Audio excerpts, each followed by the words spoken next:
দেখুন, তার দেশ ত্যাগে তো কোনো নিষেধাজ্ঞা দেওয়া হয়নি, কোর্টও দেয়নি বা দুদকও দেয়নি। তো কারোর উপর যখন দেশ ত্যাগে কোনো নিষেধাজ্ঞা না থাকে, তিনি তো যে কোনো জায়গায় যেতেই পারেন।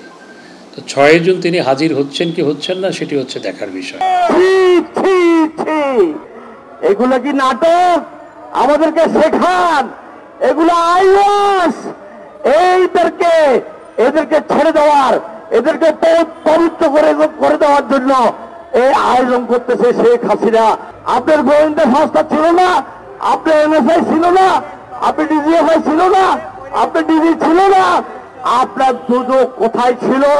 আপনি দুদক থেকে তার সম্পত্তি প্রয়োগের আদেশ দিলেন, কিন্তু ব্যাংক জব্দ করলেন না। এমন সময় জব্দ করলেন, ব্যাংকের সব 33টা অ্যাকাউন্টে খালি করে দিয়েছে সে। বেনজিরের কথা বলা হচ্ছে, এই বেনজির 2011 সাল থেকে 21 সাল পর্যন্ত শেখ হাসিনার সমস্ত অবৈধ কর্মকাণ্ডের এই শাসকের ক্ষমতা দখল করবার, ক্ষমতা রক্ষা করবার, বল প্রয়োগ করে মানুষকে হত্যা, গুম, খুন করবার মধ্য দিয়ে যেভাবে এই শাসককে টিকিয়ে রাখা যায়, তার সমস্ত আয়োজনের পৃষ্ঠপোষক এবং নেতৃত্ব দিয়েছেন এই বেনজির আহমেদ। আপনারা জানেন, আজকের এই ফ্যাসিবাদী শাসক, এই কর্তৃত্ববাদী দুঃশাসক, যারা বাংলাদেশের মানুষের অধিকার হরণ করেছে, যারা বাংলাদেশের ভোটাধিকার হরণ করেছে, যারা বাঙালির সম্পদ লুণ্ঠন করেছে, যারা মানবাধিকার লঙ্ঘন করেছে, যারা গুম করেছে, খুন করেছে, হত্যা করেছে, মানুষকে খুঁজে পাওয়া যায় নাই, তারা আজকে তাদের এই শাসনকে টিকিয়ে রাখবার জন্য, তাদের ক্ষমতার কর্তৃত্বকে টিকিয়ে রাখার জন্য সারা বাংলাদেশটাকে মাংসের টুকরের মতো ছিন্ন বিচ্ছিন্ন করে ফেলছে। বন্ধুরা,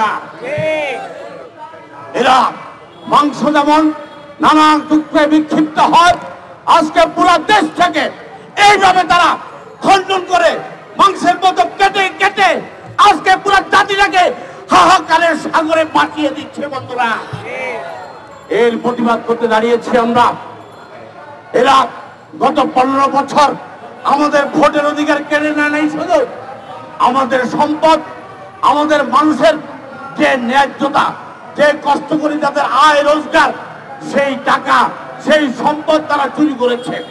আপনারা শুনেছেন ইতিমধ্যে যে জেনারেল আজিজের কথা বলা হচ্ছে। এই আজিজ 2018 সালে ভোটের পরে যে ভোট ইতিহাসে নিশিরাতের ভোট হিসাবে চিহ্নিত, সেই ভোটের 2 দিন পরে সাংবাদিক সম্মেলনে তৎকালীন সেনা প্রধান হিসাবে হেসে হেসে পুরা জাতির সামনে বলেছিল তার জন্মের পর নাকি এমন ভালো সুস্থ ভোট আসে দেখে নাই। এই আজিজ, সেই আজিজ, এই আজিজ শেখ হাসিনার আজিজ, এই আজিজ শেখ হাসিনার অবৈধ ভোটকে, অবৈধ ক্ষমতাকে, অবৈধ কর্তৃত্বকে রূপ ধারণ করবার জন্য, রক্ষা করবার জন্য এই আজিজকে শেখ হাসিনা তৈরি করেছিল। একজন সেনাপ্রধান হিসাবে সে প্রকাশ্যে এই কথা বলেছিল।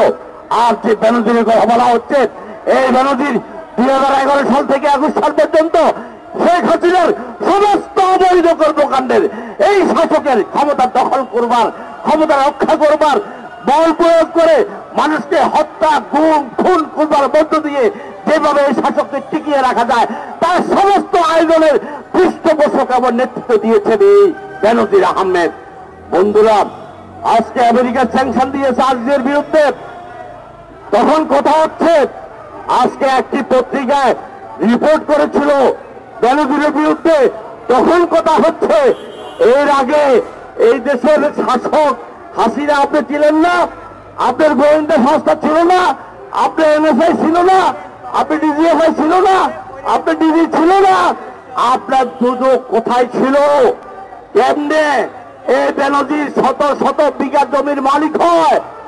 আপনি দুদক থেকে তার সম্পত্তি প্রয়োগের আদেশ দিলেন, কিন্তু ব্যাংক জব্দ করলেন না। এমন সময় জব্দ করলেন, ব্যাংকের সব 33টা অ্যাকাউন্টে খালি করে দিয়েছে সে। এগুলো কি নাটক? আমাদেরকে শেখান, এগুলো আইওয়াস। এদেরকে ছেড়ে দেওয়ার, এদেরকে পবিত্র করে দেওয়ার জন্য এই আয়োজন করতেছে শেখ হাসিনা।